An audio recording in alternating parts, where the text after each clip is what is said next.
We're skewing it to the negative, like it's scary, If I do this thing and it doesn't work, and your brain fills in the blanks with like, am I going to lose my house? But the truth is, you don't know. It might be the most spectacular thing that's ever happened to you. That's the sound of your carefully laid plans going up in smoke. We've all been there, right? You pour your heart and your soul into a new project only to see it fizzle out in a cheap firework, right? It's enough to make you want to crawl back under your covers in the morning and never come out of your bed. But what if I told you that there is a way that you can really quickly and easily bounce back from those setbacks? A way to embrace the uncertainty, to learn from your failures, and to use them as fuel to propel you forward. And there absolutely is. And I'm over the moon to welcome Stephen Locke to the show today. Stephen is an executive coach and a self-proclaimed hippie in a suit who's made a remarkable transition from the corporate world to building his own thriving coaching business. And in this episode, you're going to discover Stephen's secrets to embracing change, conquering fear, and creating a business that's resilient no matter what kind of setbacks crop up. He's sharing loads of juicy nuggets on his strategies for experimentation, building resilience, and cultivating a growth mindset. So, my friend, go grab your favorite notebook and get ready to take some game-changing notes. Stephen, woohoo! So excited to have you on the podcast. You are really welcome. I've been really looking forward to this all day, all week. So it's really nice to be here. Yeah. So Stephen, we know each other because we're masterminding together. And some of the stuff that you share when we're masterminding is so valuable that I thought I have to get this guy on the podcast because I know my clients are going to love what you've got to say as well. So today we're going to talk about that cliche saying, whatever you want to call it, new level, new devil, because whilst it might be cliche saying, it's definitely a freaking real thing that's scary. So where do we start with this, Stephen? I think here's the thing. You start from wherever you are. And it's really interesting that I guess the stuff that I say in the mastermind resonates. And maybe just to set a little bit of context, like I am a professional coach now. I haven't done that forever. I've been a manager, I've been a leader, done various different things. And it's relatively recent for me, like in my late 40s, early 50s, that I decided to do this stuff. So I guess I've had the benefit of trying to become, what I want to become, to launch a business, run a business, be successful, when I've also got a little bit more perspective from later in life. And this will make you smile. I'm not sure if I've told you this before, but up until about a year ago, my handle on Twitter was hippie in a suit. And what? I think that's, yeah. Okay, you were on Twitter? I used to be, yeah. I'm joking. Never mind the handle. I'm still not on Insta. Okay. Yeah. Hippie in a suit. Yeah, that's so interesting. And actually, even when you say that, I'm like, that's probably one of the main reasons why I admire you so much in the work that you do, because your transformation, my own, is quite similar. I was 39 when I got made redundant, 40, and I went, oh, fuck this. I'm not doing this banking stuff anymore. Yeah. It's time to look at the big bad world and see what can I do. And so it was scary, and it was like, all of the things. And, I find in business, and I know a lot of my clients as well, it's like the thoughts of going on a new social media platform is scary. Like everything feels scary in so many ways. So I guess if somebody is, let's say, I think the listeners to this show, you can correct me if I'm wrong, but I think the listeners to this show are people who are really ambitious entrepreneurs. They're coaches, consultants, and service providers. And maybe they're thinking about hiring their first employee, or maybe they're thinking about bringing a new product or service into the market. And it's scary. And, even if they're leveling up and investing in themselves for a program, that's scary. So how can they regulate that, Stephen? Or what's your advice for that sort of stuff? That is such a brilliant question. And I'll tell you what, early part of this conversation, I'm going to go full hippie, right? And later on, I'll go back And let me just say, guys, for those of you who are not watching, Steve does not look like a hippie or what, a conventional hippie you might picture looks like. He looks like a very normal guy and not hippie-ish at all. I know. No And eyebrows. I've even left my beads in the other room. I'm like, so here's the thing. Whatever it is you're going to do in life, whatever it is, whatever step you're going to take, we always fool ourselves into thinking we know how it's going to turn out, right?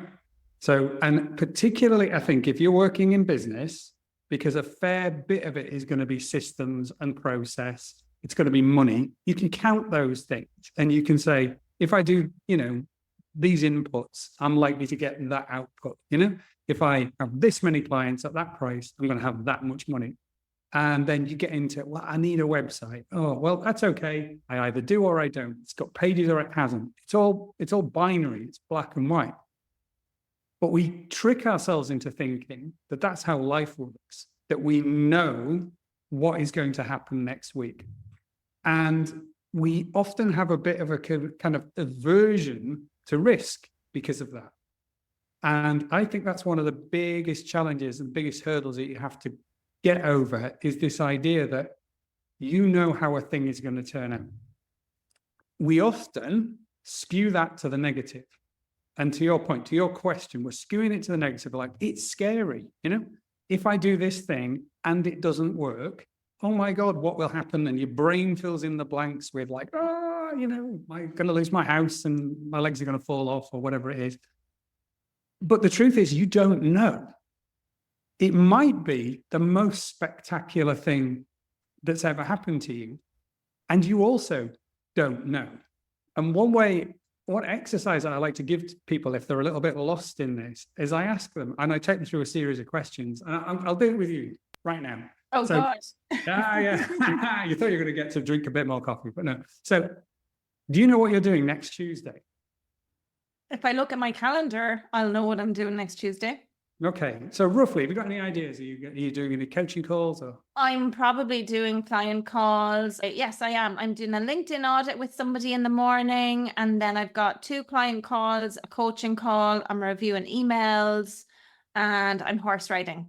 Yeah. Okay. So when you go horse riding, what's the weather going to be like? I have no idea. Okay. Is the horse going to be skittish? Or calm? If it's windy, yes, because horses are fight or flight animals. And any of you who don't know anything about horses, they freak out if there's like a bird in the bush. Yeah. I've experienced that myself. So are you going to be in a good mood or a bad mood? I don't know. Probably a good mood. Yeah, maybe when you get off the horse, hopefully. Yes, for sure. Always in a good mood when I get off, unless I've been thrown off. Yes. Wait, so it's a silly game, but you get the point. Like we when I first asked you the question, like, do you know what you're doing on Tuesday? I went, not sure, but I think I do. And then you went to your calendar, which appears to have facts in it. But something could happen on Monday. Somebody could ring you up and say, hey, I know how much you love their studio. Can you go to Miami? We're going to pay you a shit ton of money to go to Miami. Can you cancel everything on Tuesday? And you would go. Yeah, especially if they paid me, I'd be like, I'm going. Exactly. Yeah. Or, sorry to do the negative, you've got kids, right?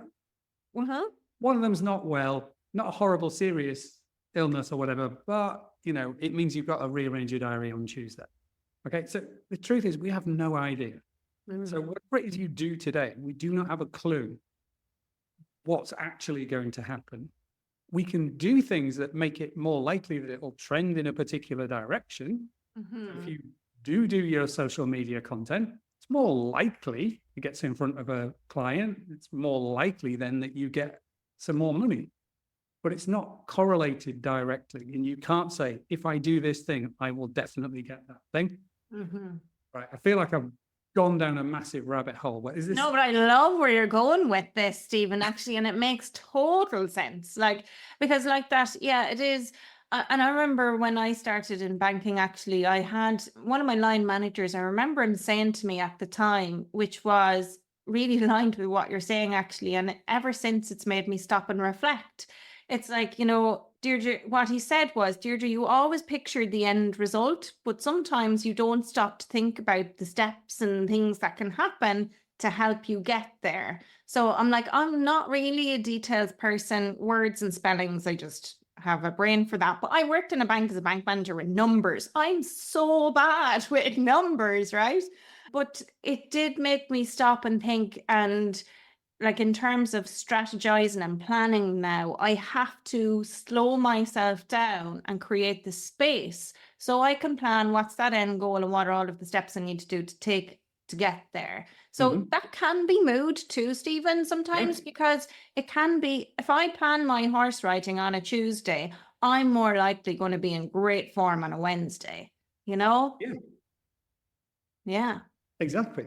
And this is where I think we could go down very, very different paths here, but I'll close out the kind of hippie-ish bit a little bit. What I'm trying to say is, like, you cannot predict the future. You do not know, but you do know.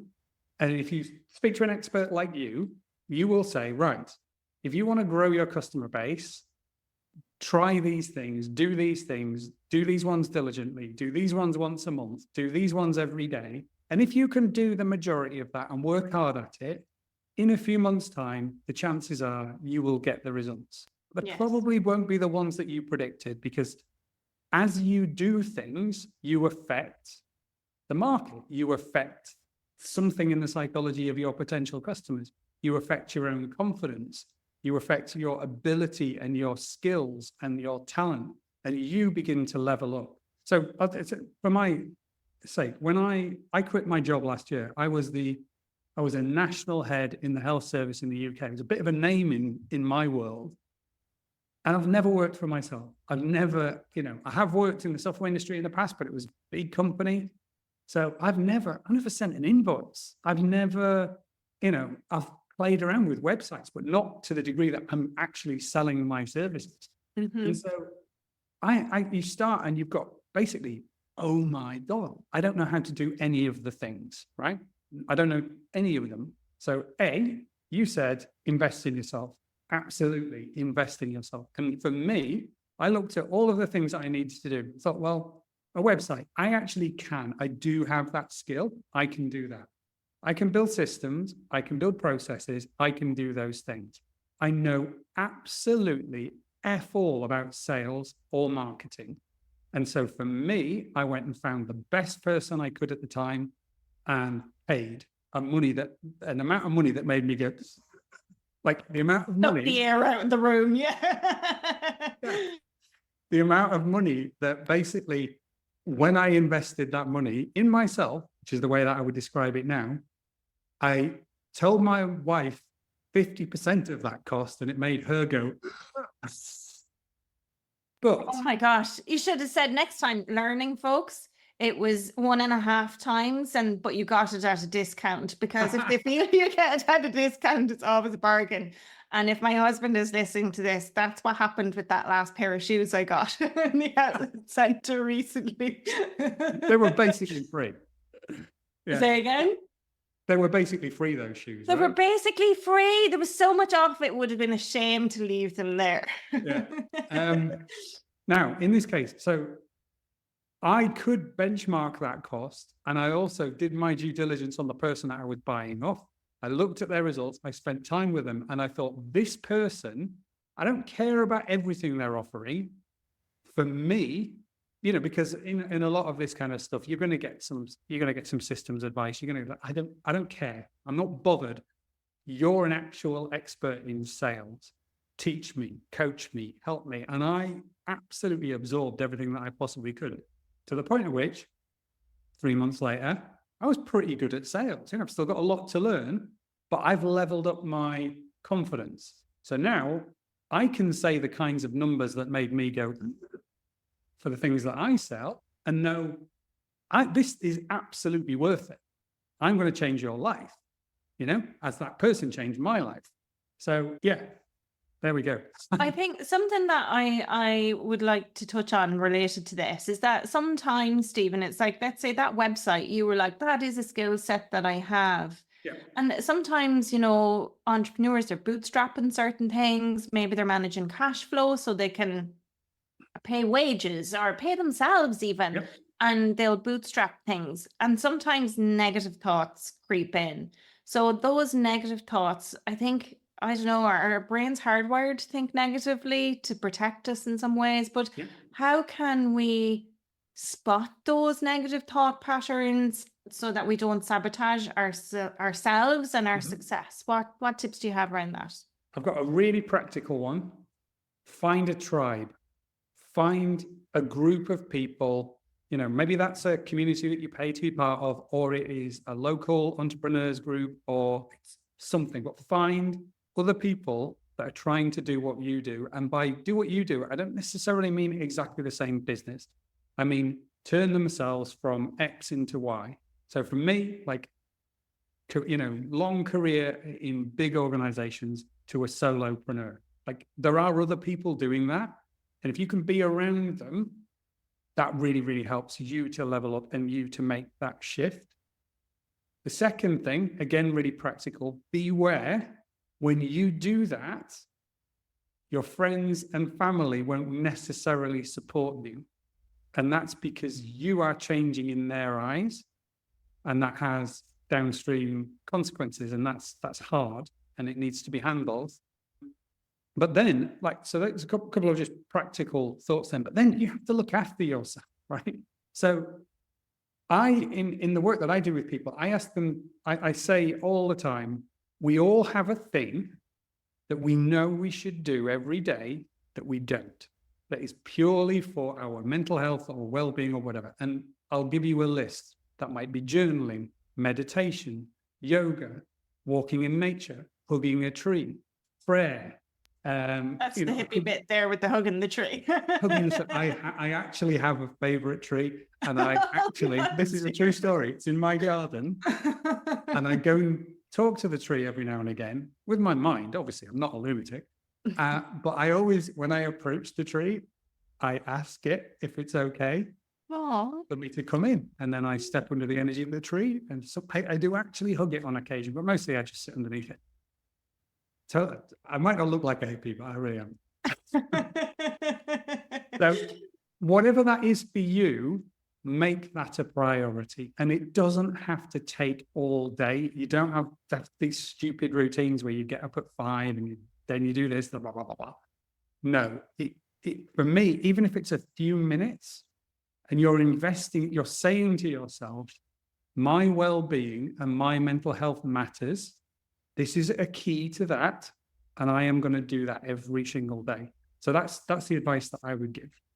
Because it is, like, to use your words earlier, that we skew that to the negative. We skew those negative thoughts, and I think part of the challenge is actually identifying and challenging those negative thoughts. So I hear what you're saying about finding a tribe and taking that time to fill your cup, but that internal dialogue or monologue or whatever you have going on in your brain, how or what advice can you give people to identify that and be able to challenge it?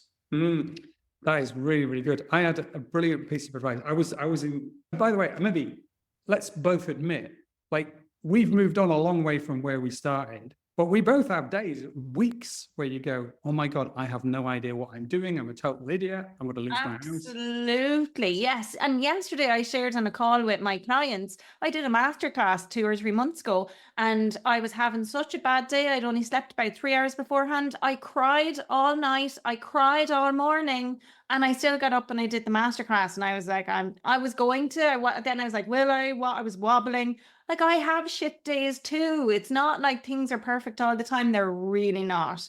No. And that was personal stuff going on. It wasn't business related, but like, if I was an employee, I would have phoned in sick. Yeah, me too. yeah. You don't phone in sick when you do this, do you? No. Right. There's a couple of thoughts there, though. I had a brilliant piece of advice from somebody a week or 2 ago where I was having a little bit of a wobble.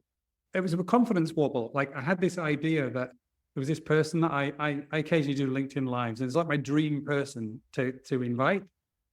And I was like, should I do me, it? Steve. No, it wasn't you. No, yeah. Oh, no, you're beyond. You're stratospheric.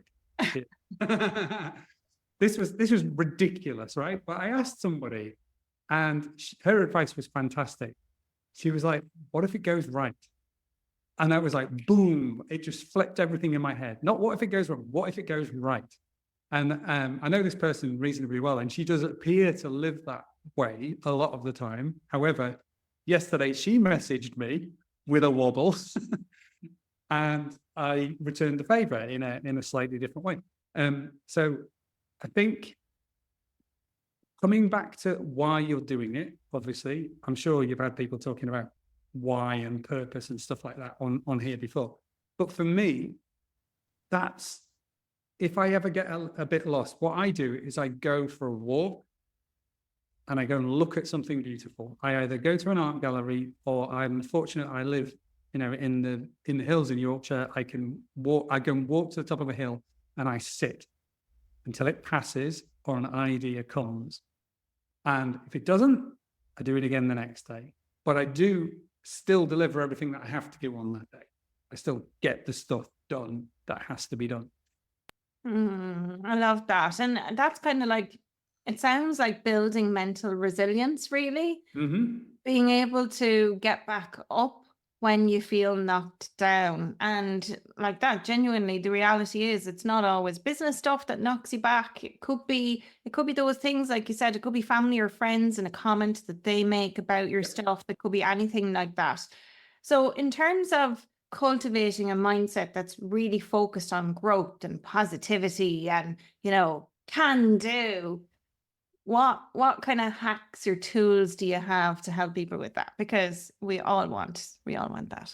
Yeah, well, on the hippie end, I find breath work super, super powerful.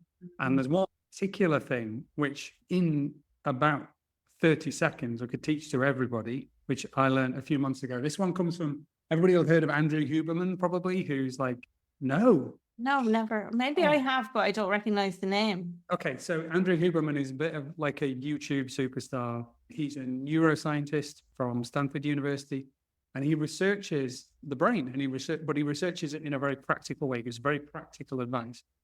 And so, obviously, there's all kinds of modalities of breath work that you can do, and a lot of it is about hyperventilation and stuff like that, which I love. Anything that makes you cry, and then somebody has to come and put a hand on you and talk about your inner child. I love that. However, this is not that, right?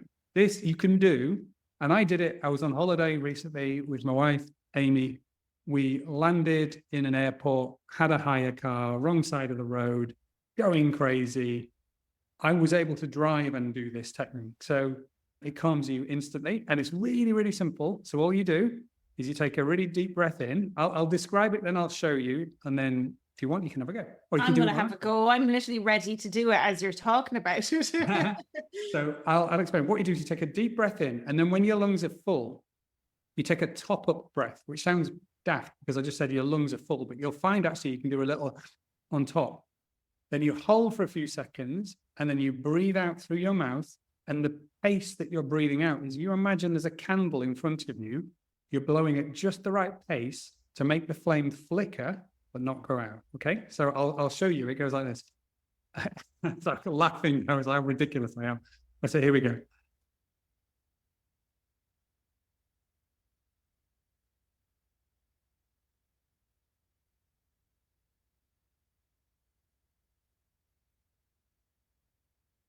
Now that's just one round. How do you feel?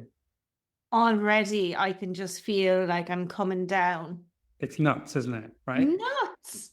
And you can do it in a meeting. I do it sometimes if I'm coaching somebody and I notice that I'm getting a little bit, if my attention's wandering, or if they say something that's triggering me, then that can be like a bit of a rush of thought. And my intention is always to just be present. So I'll just do it and nobody knows. Nobody knows I'm doing it. I can do it in the car, walking down the street, whatever. Now that technique has been studied with people in scanners, and it actually reduces your heart rate by a few beats. It reduces your cortisol levels. So it has a physical effect on your body. So that would be my number one hack. Yeah, that would be it. Wow. Okay, I'm definitely going to go and check this guy out, and I'm definitely going to be doing that. breathwork bit. It's really interesting. When I was a branch manager in the bank, I actually brought in a breathwork exercise specialist to teach us how to breathe properly. And Yeah. I know people are listening going, what the fuck, Deirdre? Breathe properly. We do it all day, every day. Otherwise we wouldn't be alive. But interestingly, as babies, we learn to breathe properly. But as we grow up, a lot of us don't breathe properly. We breathe through our chest rather from beneath our diaphragm, or, really from the belly. So it's interesting. It was really quite a learning curve, honestly. And I still struggle to breathe properly, and I didn't think I had a problem with it. So I love these little hacks and tips. They're really useful for calming down. Imagine you're going to go and have a difficult conversation with somebody, like Steve said. That's really, really helpful. And Steve, I suppose another question I have with this is, when we fool ourselves into thinking that we know how things are going to work out, and we skew to the negative, and we've done all of the things that make us feel like we've built this resilience now, and we've worked on creating this positive mindset, what other things from a strategic perspective can people do to help get there, Yeah. wherever there might be for them? Right. I'm coming straight out of hippie mode now. We're going to talk innovation theory. Woo! So I had the good fortune a little while ago when I did my old job. It's a funny thing. If you work in the public sector, right, and you do well, they don't pay you more money, but sometimes they send you on some pretty fancy training courses. And I got to go to INSEAD, which is outside of Paris in Fontainebleau. And it claims to be the best business school in the world. And I have to tell you, pretty amazing. And I got to study innovation from people who sat with Jeff Bezos and said, how did you do it? Now, what I learned there was a lot. But the key thing is, how do really amazing startups, how do they do what they do? How do they get from nothing? And actually, I saw a really interesting post just before I spoke to you, an email from the people who founded Notion. So that's now this global success, isn't it, Notion? But going back to the early days, saying, it's just three guys, I think it was, almost in a garage, classic story. For years, they didn't get anywhere, and then eventually it took off and boom, boom, boom, boom, whatever. Now, there was enough detail in there to know that they've essentially been on the innovator's journey as well. And that's what I apply. So this is how it works, basically, is you see everything as an experiment. So you're just going to test the next thing. So for example, let's say if you're a little bit further down your journey, you've got a website, you've got some clients, you've been running for a while and you know how to run a business, but you're thinking, what if I did this new service or this new product or whatever? Now, the mistake that many of us get into is to think, I'll go and build that thing and then I'll take it to the market. But the problem is, you might build something that nobody wants, and that has multiple problems. But the two major ones is, one is you've wasted a load of time, possibly a load of money. But two, you're going to knacker your confidence because you've wasted a load of time and wasted a load of money, and you have nothing to show for it.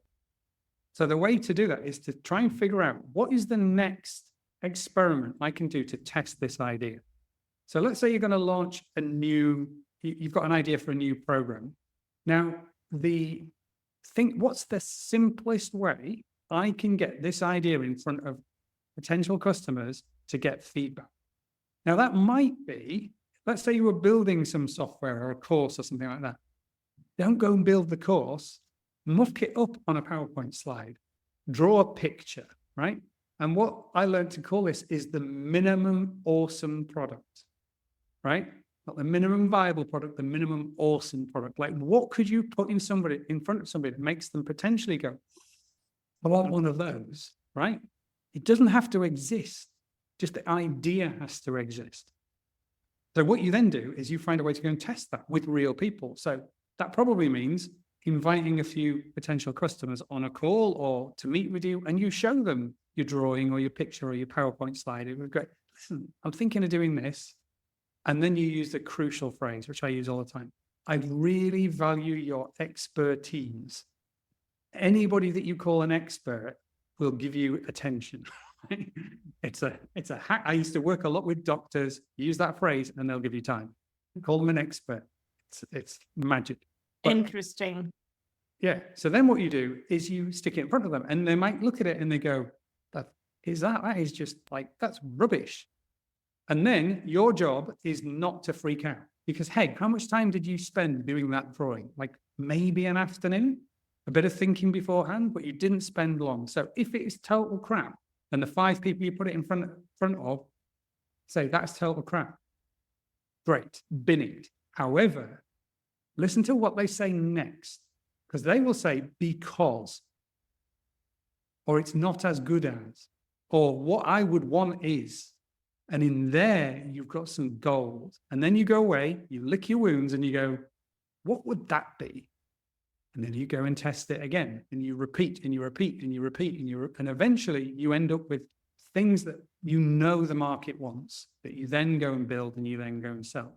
So for me, every single stage, it's what's the next experiment? Do that. You're literally describing something that I've done, because when I started in my business, I built a group program, and then I decided I was going to change the group program and start a different one. And I built it, and I spent weeks building it. And then I brought it to the market, and I did not sell one spot in this program, not one. And my confidence shattered. And it was at a time where I really needed the cash as well. So it was like, fuck, I'd spent all this time, and I don't think I'd put money into it because I used resources that I had, but at the same time, those resources had cost me money in the past. And then I spent all this time marketing this thing when I could have been marketing other things, and nobody bought it. And honestly, I was like literally confidence on the floor. And ever since then, like Business Accelerator, I built it when people came in. You know, I knew what I wanted to cover, but I sold it first. And then I'm like, if they want it, this is my framework I'm going to teach. I was clear on that part. I did the same with Millionize. I've done the same with LinkedIn Revenue Accelerator. I've done the same with even my AI prompts that I share. All of those things I've literally tested first to see if people want them. And that was a lesson really hard learned for me. And from a confidence perspective, you're so right. And I love what you said. See everything as an experiment, especially marketing, folks, especially marketing, because the market is always changing. And as Stephen said earlier, what you put out into the market influences the market. And so something you say today could influence people's perception of something else tomorrow. And so you got to experiment with something new maybe tomorrow in that sense. So it's always evolving. But I think what you said is like, pick yourself up and, lick your wounds and get on with it. And I think that's really the crux of this. And it's the crux of being able to do that in a way where you're not skewing to the negative, in a way where, to use your phrase, you found a tribe who can maybe help you along when the shit hits the fan. And can I tell you about me, like, fucking this up in a helpful way just a few months ago? So I run a group program, and I got it into my head because people kept saying, I kept hearing people really like in person, right? And also I love work in a room myself. I enjoy it. It's nice. So I got it into my head. What if I did a series of days where I travel around the country and I invite people in, much cheaper than the full thing, but each day would generate a lot of revenue for me. I'd enjoy it. I'd also then get out around the country and blah, blah, blah. A strategy for how I would find people. And I ran that idea past a few folks as well and went, what do you think of this? Everybody was like, yeah, this is amazing. This is amazing. But here's the second lesson, right? You only actually learn when your thing hits the market. And you only actually know if it's real when somebody pays you. Okay? Agreed. So in the early days, your friends and family will go, yeah, that's a cool idea. You're amazing. You should quit your job and do it, right? Don't do that, by the way. If you're listening to this, don't do it.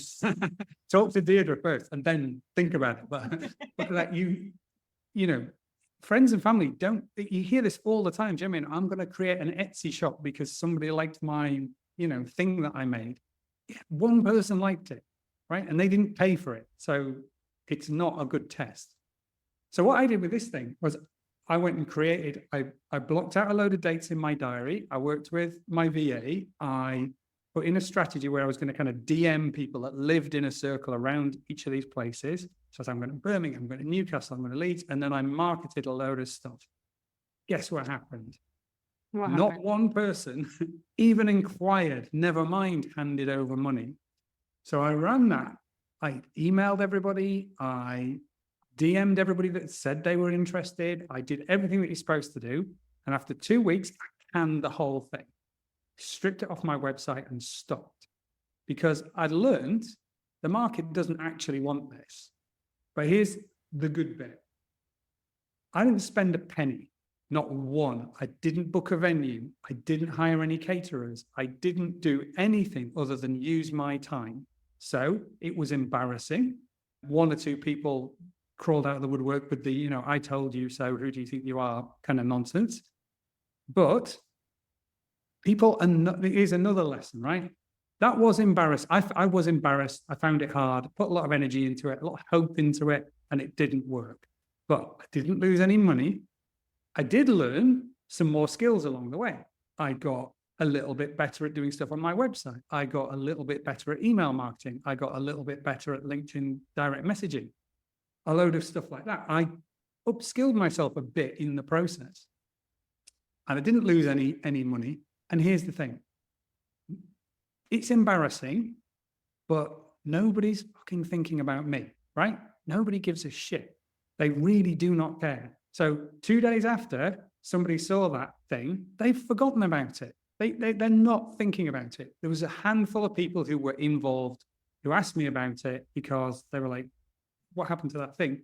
Other than that, the world moves on, the scrolling on the feed goes on, and you're forgotten about. So I find that quite helpful. Nobody cares about me.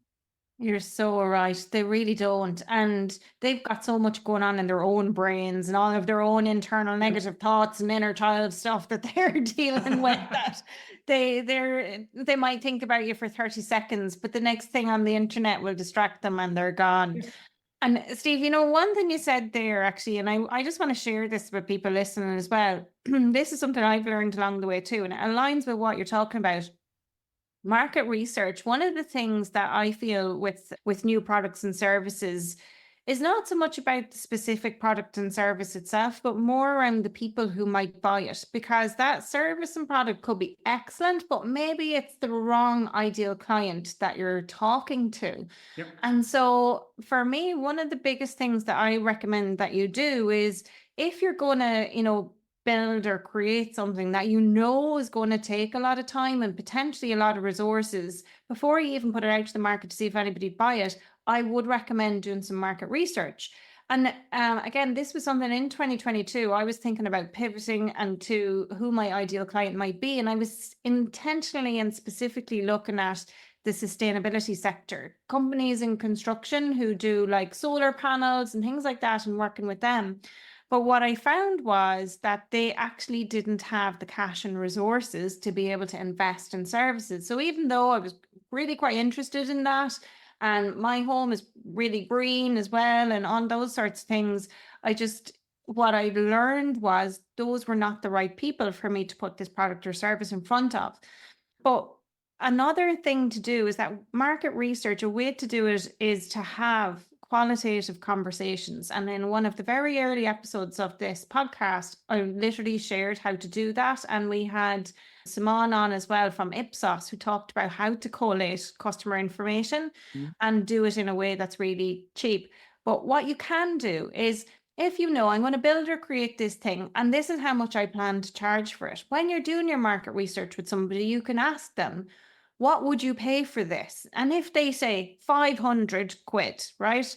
You can say, well, interestingly, I'm only going to charge 250 euro for it. Would you like to buy it now or pre-purchase it or do something like that? Because to your point, Stephen, it's only when they put their money where their mouth is that you know you've got a really awesome product. You've got your minimum awesome product then, Yeah. right? So you've got to give them something. So I always say to people, I give people market research questions, clients market research questions to go and do when they're doing something like this, but have your offer ready. Know how you might sell it or market it, even if it's only a thought just now, so that people can put their money where their mouth is. Yeah. So you need your kind of like go-to-market strategy as well. Then how am I actually going to do this? Like, Yeah. is it online? Is it, all that stuff needs thinking about, but don't let that stop you. I think it can be overwhelming, and the best way to learn these things is to screw them up, right? So if you hear anything from what I say today, it's like, go and try, run an experiment, do the next thing, and keep going. I think it's taken me 3 years in my business to really feel more comfortable failing. Yeah, that's interesting. Because I look at you as a massive failure. Thank you. I'm so pleased to hear that. Look at everything I've learned along the way from failing. And that's it. And even that last tip I just shared there, that came from not having an offer ready when I had an interested buyer in front of me. Yeah. So those are learnings from a reflection, but not reflecting on the negative things, trying to reflect on what went well and what can I do better next time. Yeah. I mean, it's a truism, isn't it? But we learn from our mistakes. People they can give you ideas, they can tell you stuff, and you can copy their method, but it's not until you do it. And there's all sorts of reasons to do with like your own neural plasticity and how you learn and all that kind of stuff that makes that true. It's not just like an aphorism, but it is the only way to do it. Now, I'm about to launch something at the moment. I've been working on it for months, and there's a very carefully designed strategy, and there's a funnel, and there's like people that I hope are warm and so on, but nobody's handed over any cash. And probably tomorrow is when the first people are going to get that message that says, are you ready? Are you interested? Da, da, da. And then we'll see where it goes. Now, I sit here today thinking this might be the biggest success I've ever had, right? It's got the potential. Or it could be like the story I told you about the events, total crickets. Could be one or the other, probably somewhere in between. But I don't mind what happens, right? Or I try not to mind what happens. And that is back to the hippie stuff as well. That's like, if there's a phrase that comes from Buddhism, which is, it's one of the Four Noble Truths, I believe, which is suffering is caused by craving and avoidance. Good one for all entrepreneurs, that one, I think. Craving and avoidance. So how's that relevant to this? So the avoidance part, I think, is fairly straightforward. Avoid doing it. Avoid taking the risk. Avoid sending the message or the email or asking somebody for money, or, the avoidance part causes suffering. While you're not doing it, you're feeling that discomfort and that tension. You are suffering, right? The craving bit, I want money. I want success. I want validation for my ideas. I want clients. I want to give a good service. I want all of that kind of stuff. So I'm craving a lot of things, which makes me suffer. So if I can let go of the outcome and say, right, this is just the next experiment, right? And the next experiment is an experiment in the sales process. Everything else, already done as much as I probably can. So the next experiment, sales. And it will go, I don't know, because as we circle back to before, I literally do not know what's going to happen tomorrow. So this might be successful, it might not. Whatever happens, I will learn. And that is rewarding, it's interesting. It can be fun, can be hard, but I'm learning. And while I'm learning, I'm growing and I'm getting better. Yeah, I love that. I love that. And I think, and again, this has been part of my learning, is not to be so attached to an outcome, Yeah. And that's been a personal growth journey for me, is not to be attached to an outcome and not to expect anything, but to maybe plan or hope for what good, better, or best might look like. And then to aim or plan to achieve good, better, or best, but not to be attached to what the outcome can be. And so wherever things land, they land. Happy days. Yeah. I heard, Easier said than done. I think it was it was either Casey Neistat or Hormozy, one of the two, a couple of days ago. Hormozy. I'm falling down the Hormozy rabbit hole. Oh no, I was down there. I've come out. Yeah, well, I probably won't be there for that long. I don't think it's not my natural fit. However, you did say something like, basically, whatever you do, why worry about it? Because there's basically two outcomes: like you learn or you die. And if you die, you don't care. Right? So it's a little bit extreme, but it's kind of true. Like, Yes, is that? if you think about all the things that have gone wrong in your life, and I know a little bit about you. I've had some, I might look like your classic, privileged middle-aged white man, but I've been through some stuff. I spent years as a single parent. My partner died. It's like I've had some stuff, and I look back on that and go, well, that was really hard. I'm not dead. I'm still going. So keep putting one foot in front of the other and just keep going. This is life. It's a game. Play. Enjoy it. Have fun. I'm talking to myself at this point. Having fun is one of my. I'm not great at having fun. Oh, I think you are. You're a fun guy, Stephen, to be around. You actually are. Yeah. And on that note, Steve, tell us what's coming up for you in your business. How can people work with you or find you, and tell maybe a little bit around what you do so they can have a bit of fun with you too. So I guess I do two main things. I do some kind of corporate work where I help teams. I've got a bit of a special interest in self-managing teams and self-organizing teams. So how do you create a culture where people, you get the opposite of micromanagement, really. So I do some corporate work where I work with teams, I work with leaders around that kind of stuff. But I guess my passion is helping people. I have a program that's called Next Level You. It's like a 6-month thing where a lot of this stuff that we're talking about today and way more, I take people on a structured journey where they can figure out what is the next level for them and how are they going to get there. And then there's a version of that brand new thing, which is the thing. This will be interesting when this podcast comes out. The thing that I'm launching in the next few days, which I might have had to can by the time this comes out. That'll be interesting, wouldn't it? But it's that won't happen. But it's a version of this, and it's actually designed just for men, which is not something. Again, back to the experimentation thing. I did not intend this at all, but as I worked, the feedback I got was my ability, I guess, to work in the psychological and the emotional and the practical helps men. It helps men in the middle part of life in a way that is unusual, I guess. I can do, I can run a long way. I can do, I can play up the masculinity thing if I want to. I generally don't, but I can. So I'm launching this new version of that, but it's got a lot of advice for men.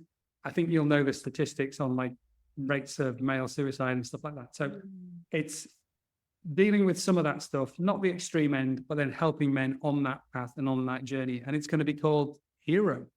So you heard it here first. Yeah, powerful stuff. Powerful. So for any of you guys listening, where can they reach you, Steve? Where can they find you? All over LinkedIn, Stephen Locke Coaching, and my website, stephenlockecoaching.com.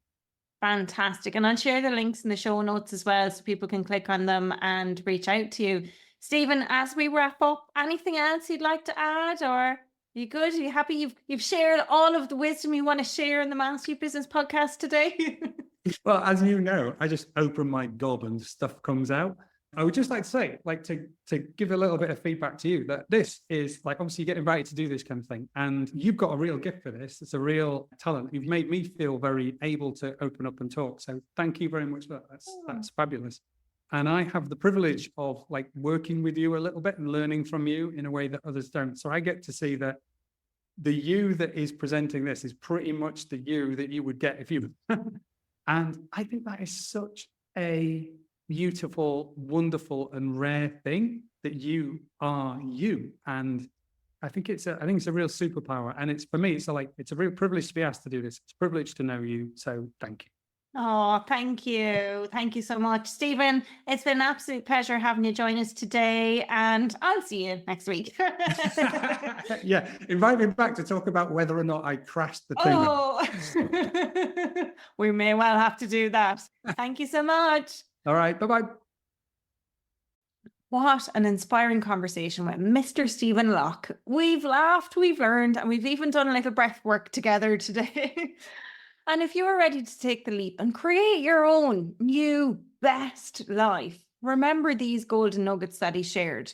Embrace the unknown. The future is really unpredictable, so stop trying to control it and start experimenting with it. Find your tribe, surround yourself with supportive people who understand and get your journey and can really relate to where you're at. And look after your mindset, prioritize your mental well-being and cultivate that resilience so you can bounce back no matter what life or business throws at you. So every week at the end of an episode, I share with you one high impact action for you to do. And today's one is to identify one small experiment that you can run in your business this week. It could be testing a new marketing strategy, reaching out to a dream client, or maybe even just taking 5 minutes each day for mindful breathing.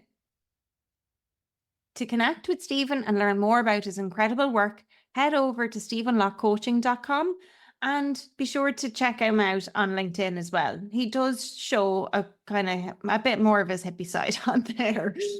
And if today's episode has left you feeling at all fired up and ready to conquer the world, well, please share it with your fellow entrepreneurs. Share it with your tribe. Together, we can build a community of fearless business owners who are ready to make their mark and leave a lasting impact on the world. So lastly, please remember to rate, review, and follow the Master Your Business podcast so you never miss a cool episode like today's. Until next time, keep dreaming big, taking action, and mastering your business.